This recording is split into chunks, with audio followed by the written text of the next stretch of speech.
everybody, it's Naomi Morton, one of the infant feeding team midwives, and Alex Mulford, another of the infant feeding team midwives. And we're going to have another questions and answers session today on infant feeding. So any aspects of feeding your baby at all, that could be when you're pregnant or it could be after you've had your baby. It doesn't matter how old your baby is. If you've got some questions for us, we'd love to hear from you. And it doesn't matter how silly the questions are. We love silly questions. So please do ask us them. And we'll probably be about 45 minutes again today. Half an hour to 45 minutes of questions and answers. So let us know if you can hear us and let us know if you can see us. And then we'll start answering questions for you. The other thing to say is that this is our 4th session now. So if this is your first session that you've been with us, do have a look at the previous 3, because you may find the answer to the question, if we haven't answered your question because we've run out of time, the answer may well be on the other sessions. So do look through those. They're all about the same time, sort of 45 minutes to an hour. Lovely, somebody can hear us. Yeah, we've Kelly. got one person watching us, that's great. No, we've got 18. Oh, lovely, yeah. Well done. 2 people have left. Just dropped to 16. They don't like you. And so, lots more. If you're not sure and we haven't answered your question, do go back to those sessions first before despairing and saying we didn't answer your questions. We have got a limited amount of time, and so we rattle through the questions as we can see them, and hopefully we'll answer. And the other thing to say is, if you have got any questions that you don't want to discuss online, then do call us, and the link to contacting us is in the Facebook comments at the end of the sessions. I think that they add that as part of the session, so that you've got access to lots of breastfeeding support, phone numbers, emails, and there's places like the Oxfordshire Breastfeeding Support, La Leche League, the Baby Cafe in Abingdon, and also, of course, the infant feeding team and support at the JR, and those details are also available on our website. And we do have the link in the comments as well, so you can click on that and that will take you to that page where you can get lots of information. Yeah, I've spent a little bit of time this morning looking at who's doing online antenatal classes, and there are quite a few people out there doing them. Obviously our wonderful OBS, Oxfordshire Breastfeeding Support, are running classes. Do look them up on the website. They've got the dates up there. They're running all the way through, I think, to the end of June. They've got sessions running.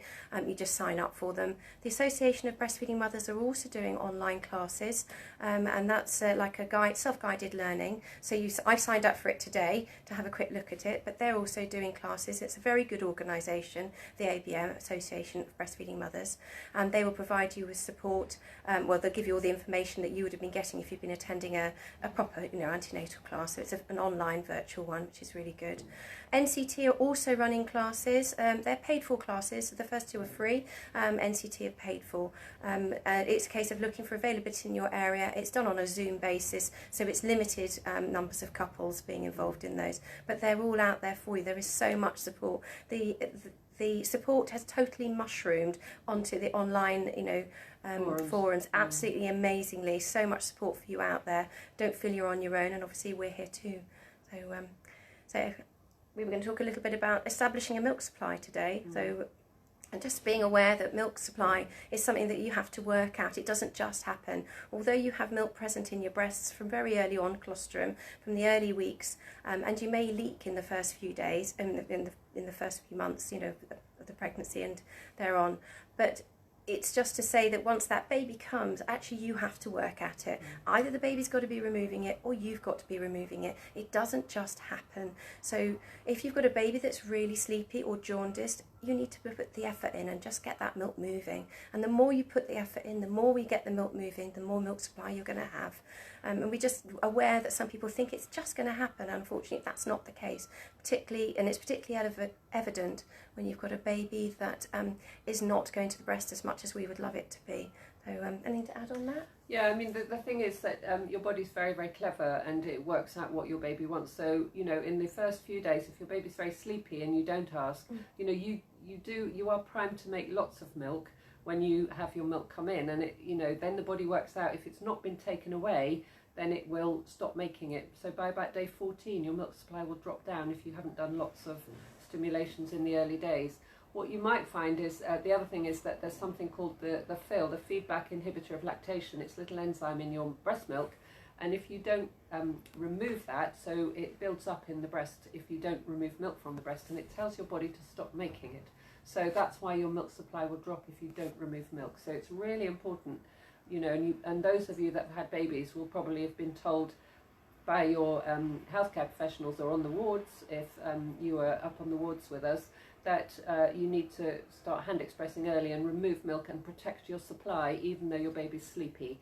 And the reason for that is that you stop that build-up of feedback inhibitor of lactation, so the FIL, which is in your breast milk, to stop producing the milk. It sends messages to the breast if your breasts get really full to say stop making it, and then the supply will dampen down.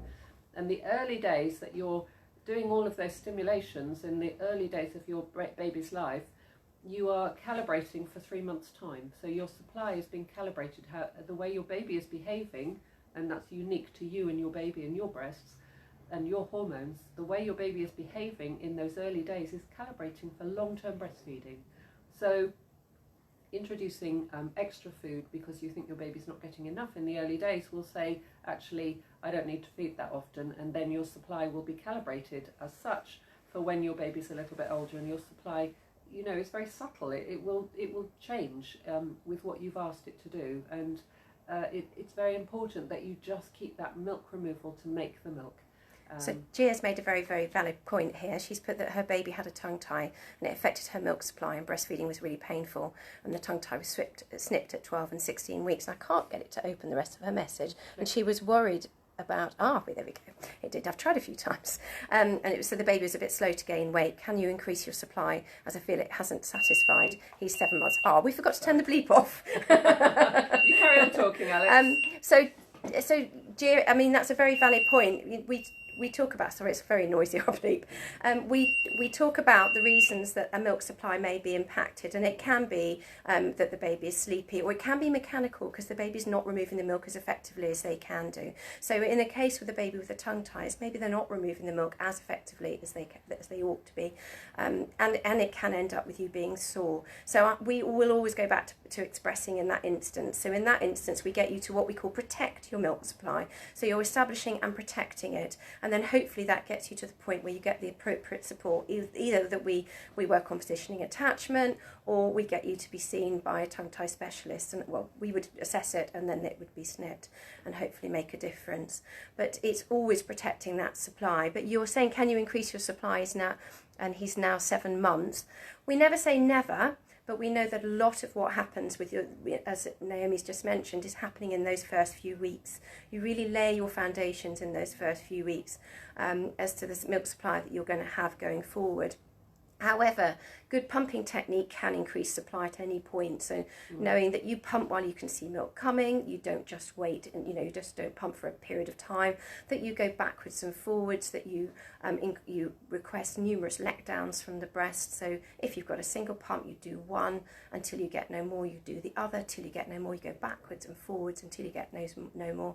And doing hand expressing at the end can also increase it. So there is always hope that we can increase your supply to some extent, and we'd be very happy to have a chat with you on the phone if you want to give us a call, Gia. And also compressions, they're really powerful, really powerful to stimulate letdowns.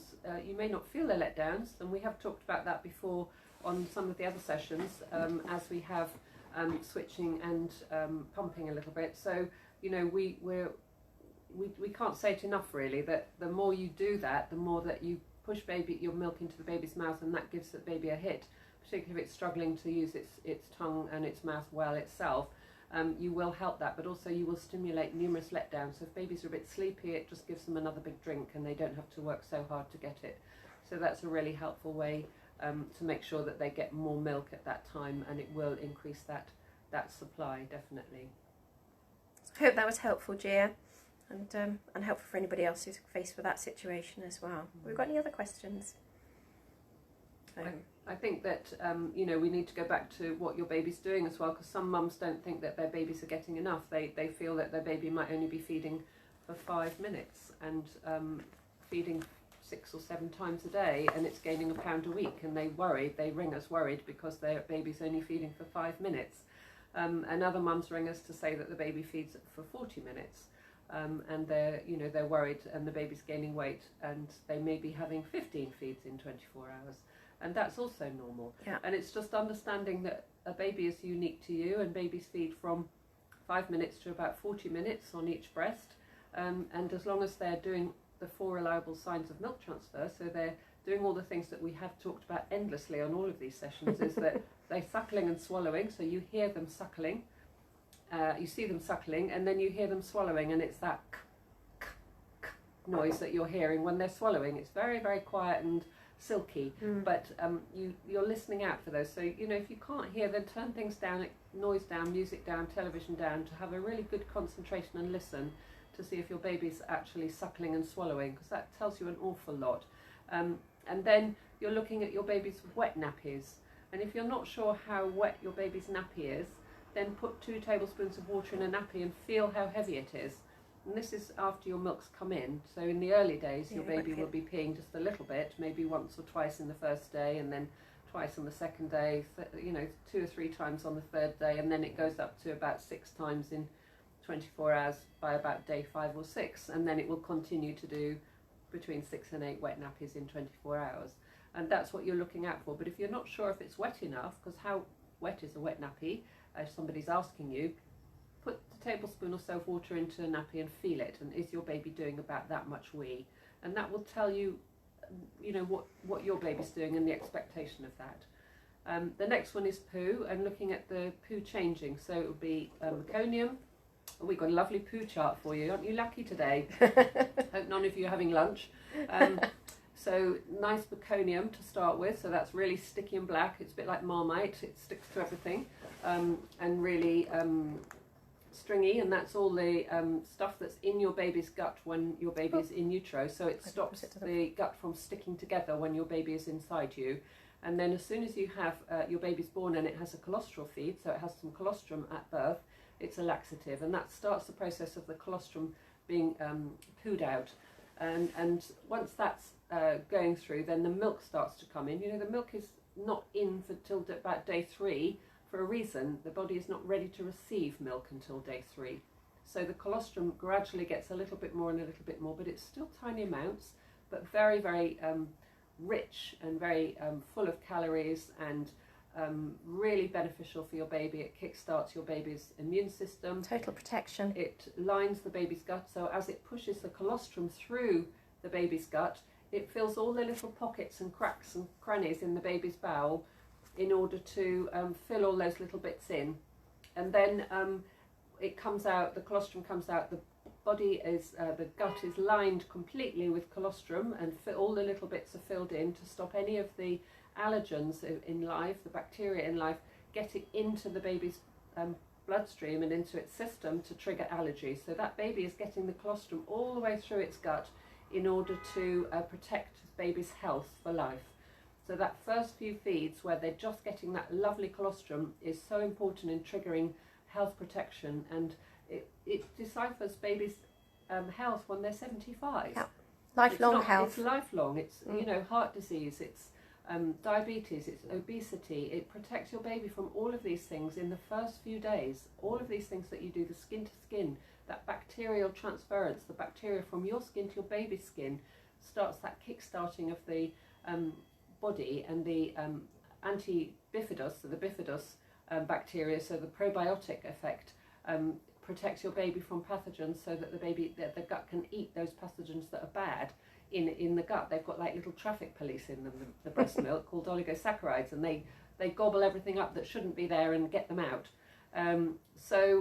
Your baby has a system of what should happen when, and when that happens, then the milk starts to come in. The body is ready to receive that, and then the gut is ready to take the next phase of the milk, so the transitional milk, which is about day 3 to day 5, and then mature milk comes at about 5, 6 onwards. So then you have mature milk in your breasts from about day 5 or 6, and that the body is then ready to have a slightly larger volume, and the gut is able to accept that volume because it's been lined, it's been protected, and it's able to start to absorb food properly and to get rid of it. So then the poo starts to change colour.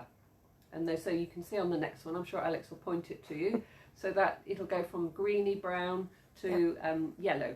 And it's nice yellow scrambled egg by about day 5 or 6. It should really be about, by about day 5 you should start to see, you know, a yellow scrambly poo with bits of white in it, and that's the fat. So your baby's getting a really good feed from the feed on, you know, from the milk coming in onwards. It starts to digest everything and get rid of things that it doesn't want. So it fills the nappies up really well.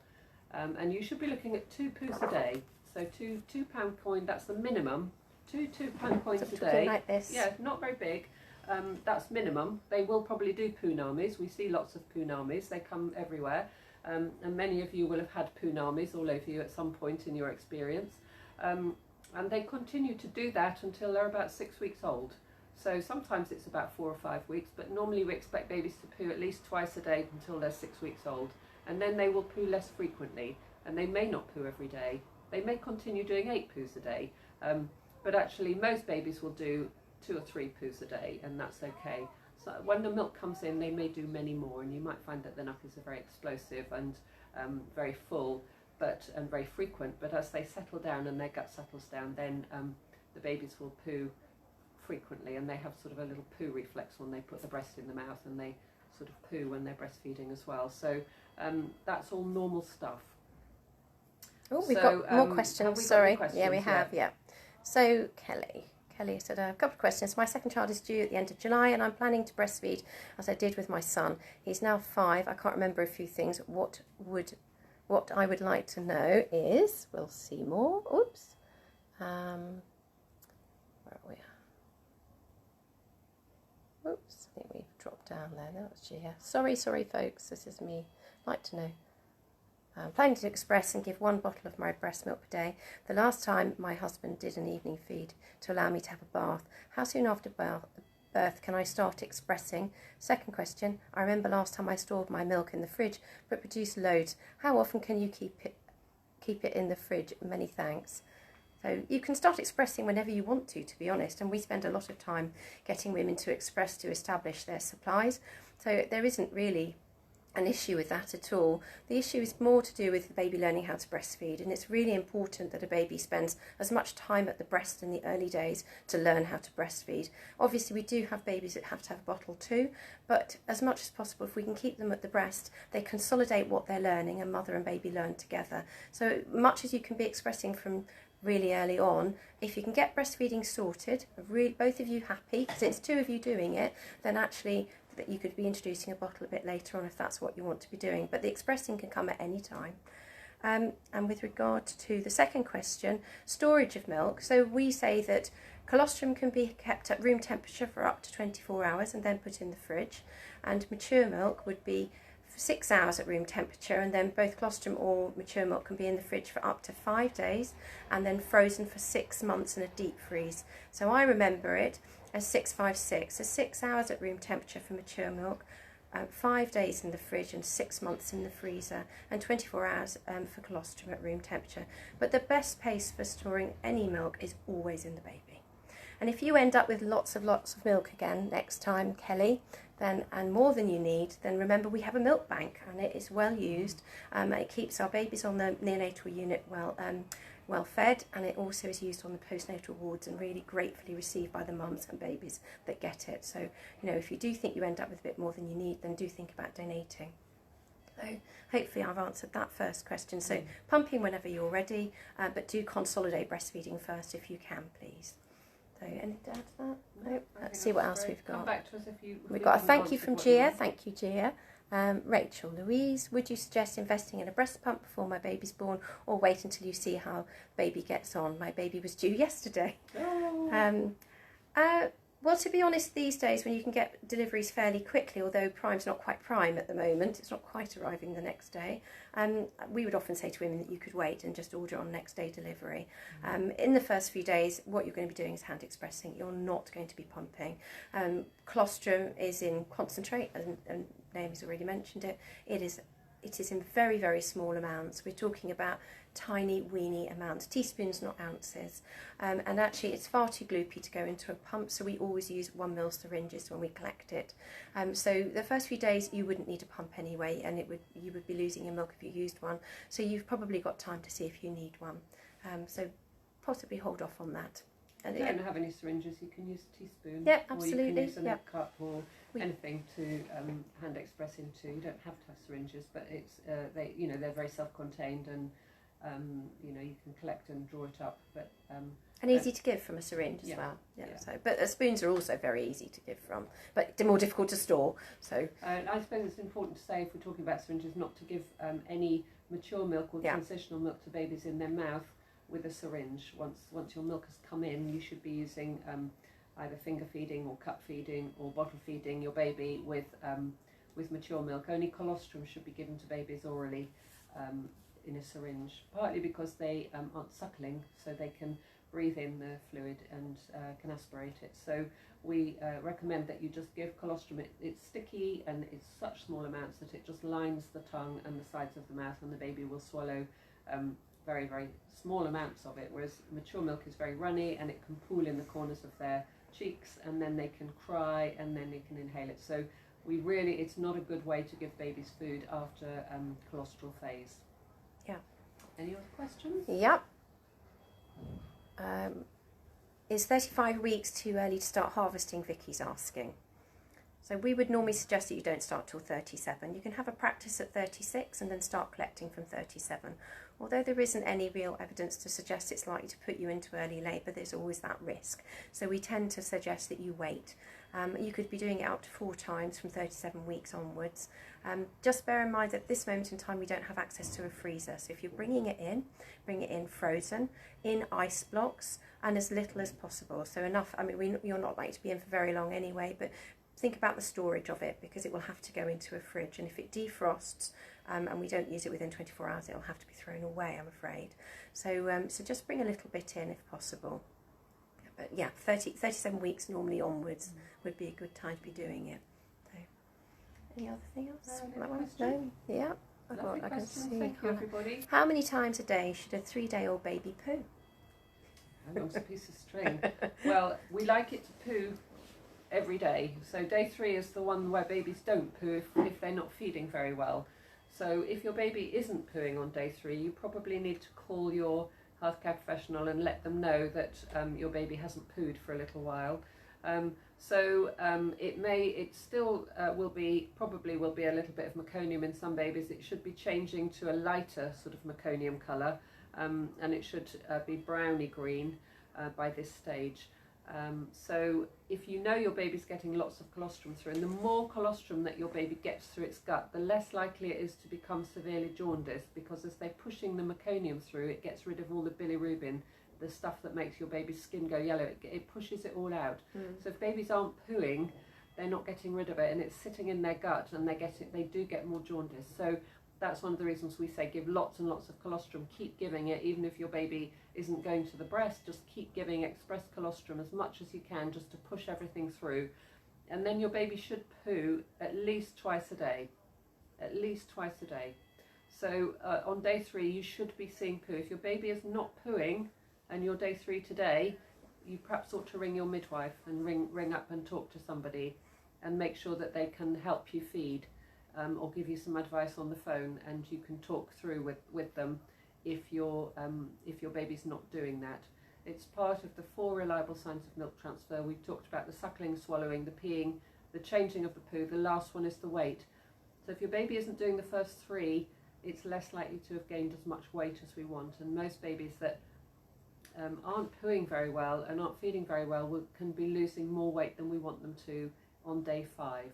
So if you can get things in place on day 3 and start getting help breastfeeding, start expressing, start giving your baby more food, it means that the weight loss on day 5 is going to be less, and we're being really proactive. If you wait till day 5 and don't say anything, your baby will have lost more weight than we would like, and then you get really stressed by that, because we have to put a plan in place to get more milk, to watch you breastfeed, to support you, and it just adds to your stress as a parent. And if you act on it on day 3 and talk to someone, we can stop that happening. When we say act on it, that may just be hand expressing and getting it into your baby off a spoon, for instance, just giving your baby a little bit more food.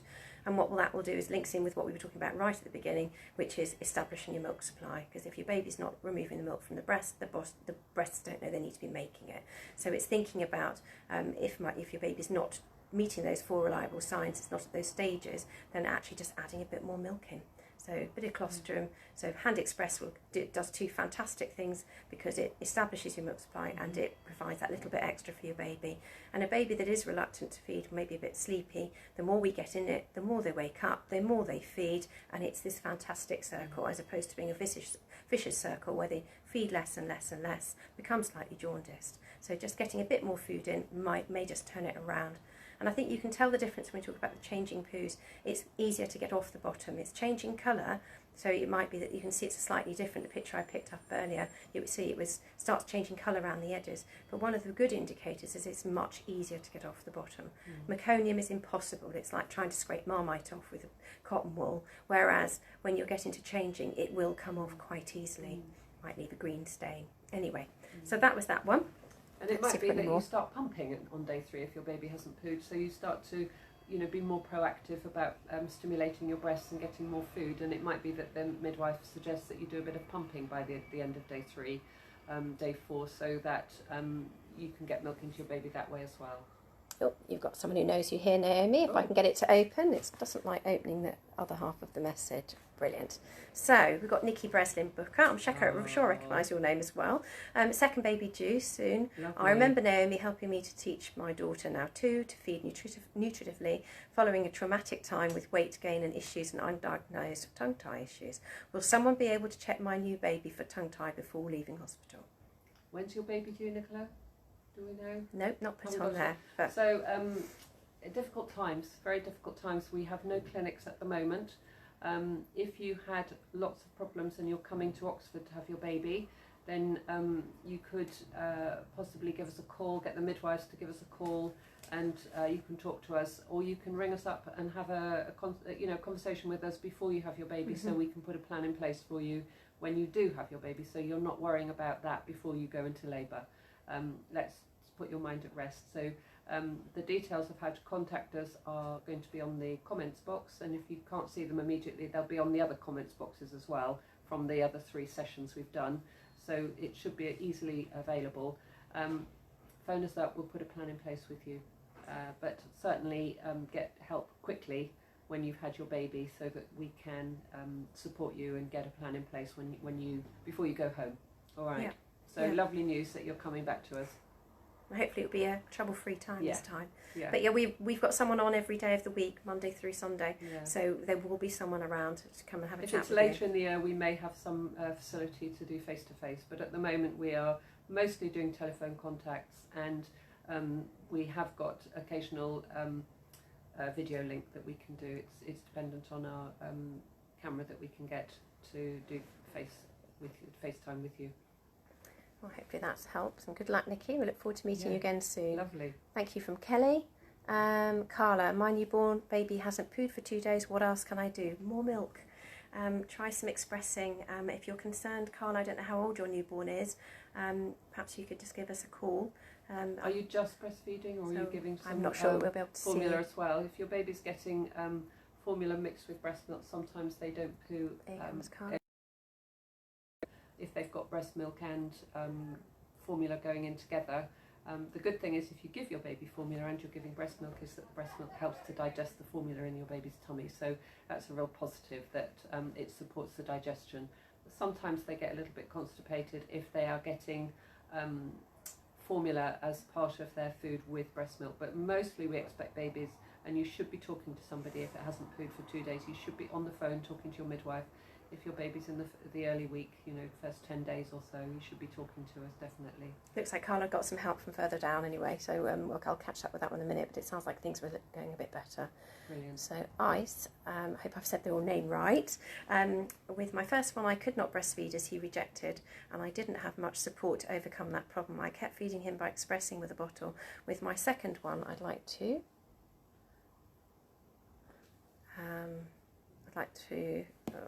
it loops it down with my second one. I'd like to breastfeed as expressing was very difficult. It is, you're doing double the work. The only concern is whether my breast will be injured or cracked in the first few days, weeks. Is there a way to prepare the skin so that we don't encounter any problems? No. You need to treat your nipples like lips and be kind to them. So you keep them moist. And if you're getting cracked or damaged, it is usually positioning and attachment, so you get appropriate help. So if you're finding you're getting sore, you need to get someone to give you a hand. So you can contact your community midwife, contact us, OBS, but usually it's to do with how that baby's going on. So it's to do with positioning and attachment. So and with regard to rejection, when babies do get a bit fractious at the breast, sometimes it can be they weren't getting the mouthful they were looking for. Keeping the breast as a positive place is really important. Doing loads and loads of skin-to-skin contact. And I'm going to state what skin-to-skin is, and that is literally you with nothing on top and your baby with just a nappy. And your baby is up against you, against your skin. There's no T-shirts, no baby grows between you, just skin-to-skin. That reminds the baby of where they expect to be. Babies want to be there, and it brings out their breast-seeking and breastfeeding behaviour. And making sure they get a really good positioning attachment right from the off will make a huge difference and should protect you from becoming damaged or sore. So get help straight away, get someone to look at the positioning attachment, make sure you're doing it right, and then you shouldn't encounter any problems. And keeping the breast as a positive place. So if your baby starts to get grumpy, change what you're doing, do something else. If you're trying them at the breast and you can't get them on at that point in time, give them a little bit of expressed and try again later. And get some support. And we can do, we've been talking about all the different places that are available around. We can do positioning and attachment support on, online video chats. It does work. We've done it today, so it does work. We can support you, and you will have appointments with your midwives, and they can support you then too. But yeah, do ask for help as soon as possible. I hope that answers your question. Unless you had anything to add, Naomi. Kimberly, have you got any advice on tandem feeding? My son is 2 and has breast milk before a nap and bedtime when he wakes in the night and morning. I don't want to refuse him milk when the new baby arrives, but I'm worried about him taking all the new baby's colostrum or causing oversupply of mature milk, as I had this when my milk came in last time. Thanks. Can you do that one? Yeah, absolutely. Well done. It's a lovely thing to do and very important. And babies very rarely wean before their 3rd year. So, naturally babies will feed until they don't want it. So, they are babies at that age, and it's just wonderful. So, your baby shouldn't go without. So the rules are that if you are tandem feeding, 1, 2, or however many babies you're doing, mothers feed more than one at a time, 2 or 3. You give your baby the milk first, and then your toddler or whoever then gets what's left. So that's the rules really, and it does work to your advantage when you get quite full in the early days. They can relieve the fullness in the early days when your milk first comes in, and that makes it easier for your newborn to attach. I think the thing is that the first thing to say is when you are breastfeeding an older baby, remember that this baby that you're having is a different baby, and that you have to go back to newborn with that little one. Even if your nipples are very used to having a baby hanging off them, and they really do, and they help themselves, we know that. But actually, you've got to go back to basics. I think Alex is all set to make sure. Remembering that you're going to be holding that baby in such a way its head's free to tip back, that you're going to be bringing it on, starting nose opposite nipple, letting the head tip back, and bringing them on with pressure on the shoulders. And that baby is following the contours of your body, because older babies have a habit of doing breastfeeding Olympics, and they'll be out here or here and over here, and it doesn't seem to have an impact on older babies. They cope brilliantly without Big having amounts. those. Yeah, they don't have those. We don't need to put those basic principles in place with older babies. They cope brilliantly, but newborn babies really need to go back to newborn. So it's in close, following the contours of the body, making sure that chin is leading when they're coming on.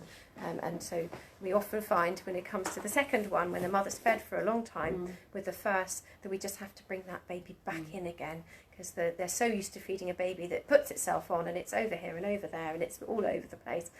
But we need to get back to basics. You might get sore, and then it will be really uncomfortable for your toddler as well if you're feeding. So for your breast, if your toddler's on them. if your baby makes you sore as well. So always give your newborn baby everything first, and then offer what's left for your toddler that you're feeding as well. You shouldn't have a problem. It's absolutely fine. It's entirely your choice when you feed them and as they want it. But you might find that they suddenly get a big surprise when your milk comes in and they get lots of milk. They'll love it. So yeah, Okay. well done. Yeah, Keep going lovely. and talk if you need to. So Carla did come back. She said baby was struggling to feed, but today's feeding a lot more, waking up herself, and had help yesterday from the midwife. So Great. Perfect. That's Getting exactly what you calories. needed to do. Yeah, And Nikki's well done. come back. She's 32 weeks. Brilliant. So we may still be in lockdown. We don't know. We don't know what's going to happen. It's very difficult times for all of us, and suddenly people that need to be seen 4 times a week by us in our clinics are not being seen, and it's really, really tough. We feel for everybody for that reason. But we did say that last week that, or the week before, anecdotally, that mums are making more milk because they're sitting at home cuddling their babies more, and there's more skin to skin and feeding, so babies aren't losing weight as much.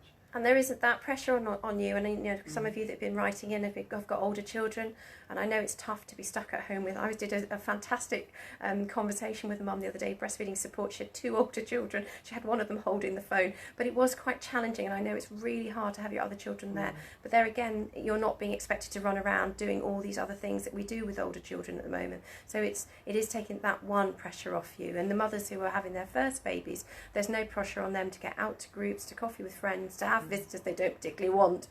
So there are, much as it's hard, there are some advantages to not having that pressure on you to go out and be super mums, because you're being super mums sitting at home feeding your babies. And the result is more milk is being made, which is fabulous. It's really good news. So Nikki came back with a thank you. Couldn't have done it without, couldn't have coped with lovely. feeding Tabitha without us, which is very lovely. Yeah. And she did it for 16 months, Oh, and she didn't want it anymore. So that was perfect. Your job was done. Yep. You'd fed her for as long as she wanted. Yep. That's absolutely wonderful. Well done, Nikki. And we've got a thank you from Kimberly. And that's it on the questions at the moment, because there's no more sliding up. So I don't know if anybody else has got anything else they want to add. So, what else shall we talk about? I think, I suppose we ought to touch a little bit on COVID. I think just mention that very briefly, that we are getting mums that are developing COVID-19 and that they are feeling poorly.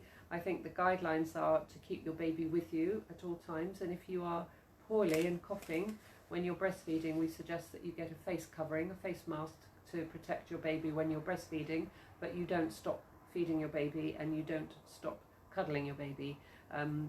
But when you're feeding close by, then do cover your face with a mask if you can. And if you're too poorly, then get somebody with you to do some pumping for you if you can, so that you can protect your supply until you start to feel better. And that means even if you're going into hospital, if somebody can support you, if you have access to a breast pump, that you keep protecting your supply while you're poorly. And all the time through this, even if you're thinking about weaning your baby, keep giving your baby some breast milk, because you've got the viral protection of any bugs that you're inhaling. So if you have it and you don't know you've got it, which is a lot of the population, they have no symptoms, that your baby continues to get that viral load of COVID-19 through the breast milk a little bit. We know that it's not it's not contaminated, that breast milk is safe to handle. We don't know any differently that it is safe to handle if you are COVID positive, and that it's safe to have breast milk if you have got COVID. So the overwhelming thing to say is that you keep giving breast milk to your baby, even if you're too poorly to breastfeed. Get somebody else to give it to your baby, even if you're too poorly. And if you can avoid it, do not be separated from your baby. Keep your baby with you at all times. And if you're not sure and you are very poorly, then talk to us or talk to the doctors if you're involved in the hospital care, so that they can give you we can give them the right information to support you while you are still breastfeeding. That's really important to say. So Siobhan's asked, I put here that she had mastitis 4 times in the first 8 weeks. You poor thing. I eventually gave up breastfeeding. OBS and MAU were fantastic in those weeks, and the baby was latching correctly. I tried pumping after feeds, but hardly anything came out, so I don't think there was an oversupply. I'm due any day now with my second. How can I avoid getting mastitis again? I think that you're another candidate for us to see as soon as possible. If you're having a baby here, Siobhan, we'd love to catch up with you. Give us a call. We'll put you in our diary and get you to make a note to tell the midwives to get in touch with us. It usually will be, as you know, as you've already alluded to, it's usually milk transfer, it's milk removal from the breast that prevents it. And obviously you've struggled with that, and you've said that they checked the attachment. The only thing to say is that every lactation is independent, so we might, hopefully you'll be luckier this time and not have the same problems. There are so many factors that are involved with mastitis, that whether it's to do with bacteria, which it is sometimes, or whether it's to do with non-infective mastitis, which is a milk stasis, milk stuck in the breast. We would be more than delighted to try and spend some time with you and try and prevent that from happening again. But hopefully, fingers crossed, it doesn't happen again. Each lactation is independent. This is a new baby. This baby will feed differently. So let's keep our fingers crossed that you're not going to run into those problems again. But access all the support and perhaps get us called as soon as you've had your baby, and we can be involved early on, if that's all right with you. But give us a call. Definitely. We'd love to hear from you. Sean said hello. Hi, Sean. Hello, Sean. Our #1 fan. I'm going to get this one up. They don't like opening. It's the more bits don't like opening. So we got it. So Amy Louise Gale said, hello, I plan to mainly breastfeed, but my husband does want to be involved too, which is lovely and helpful for his bonding. I've been recommended the let-down hand pump. Is this okay to do, as I'm aware I do this one when feeding from the other breast? Are there any concerns with this? Thank you. Oh, right, so these are like the silicone ones, I think you mean. There are a number of brands available, and they literally go onto the breast and they collect the let-down milk. The thing to bear in mind is that when you do that, collect that milk, that's predominantly the lower fat, higher sugar milk, and a baby that is getting a feed predominantly of that might be rousing sooner than if it had a pumped breast milk, which would be more of a mix of the fat and the sugary milk. They are really good. They have a really good place to play. And they're not pumps. They're breast relievers. They just relieve the milk. They encourage leaking as opposed to pumping. When you use a pump, it has negative pressure, and often we get mums put their hands on the breast as well, and you get a really good balance of that fatty and sugary milk, and that settles the baby's tummy really well. These ones that are encouraging leaking are predominantly the waterier, more sugary part of the feed, and may not be quite so satisfying for your baby, is what I would say. It's got the same number of calories, it just doesn't feel, it's not chocolate pudding. Yeah. That's the thing. Yeah, they don't feel quite so full. Yeah, so if you are, just mix the two up if you're pumping and collecting, and then you can mix the milk up and give them a good mix of feed. But just be wary that it is just a reliever. They're great if you're very full and your baby can't get onto the breast easily in the early days, if you're finding that they're struggling to attach because you've got lots of milk in your breast. They're great for just relieving the pressure around the nipple and allowing the baby to get a really good mouthful of breast while you're just learning to breastfeed. So they have got a great place in breastfeeding, and it's been quite revolutionary to have them available again. We used to use them in the 80s and before, and they went out of fashion, and they've come back a bit, and I think that they've supported a lot of mums to breastfeed really successfully and collect milk very successfully when they're topping up. So there is a great place for them. Yes, so absolutely. And if you're only thinking of doing, one feed a day for him to give, then often women will find that most milk is they have the most milk in the mornings. So doing an expression in the mornings after you've given the morning feed will be the time that you would get the most milk, and many women will do that. They'll express after the first feed of the morning. I know that you've been feeding all night, but you still tend to have more milk at that point in time, and that will do the feed later, and that works very well for many women. I hope we've answered your question there. Siobhan said thank you, and she'll get in touch. Brilliant. And Amy's also said thank you, Amy Louise. Okay, how are we doing for time? I haven't looked recently. So, let's have a little look. We realise neither of us wear watches these days. So we're about 45 minutes in. So I think if we have no more questions, I think we'll probably sign out and say cheerio this week, and think about questions that you might want. And if we haven't answered questions, or people have been listening and haven't come to us with questions, then do look back at the other sessions that we've done. There's 4 now, and just see if we've answered any of the questions that you do want to know, or if you've just tuned in and it's not a live session for you, tune back to the other ones if you have a thought or a question, and see if we've answered any of those questions for you at that time. Okay, so have a good week. Just make sure we're in the and call us if you need to. Okay? Thank you very much. Bye. Bye.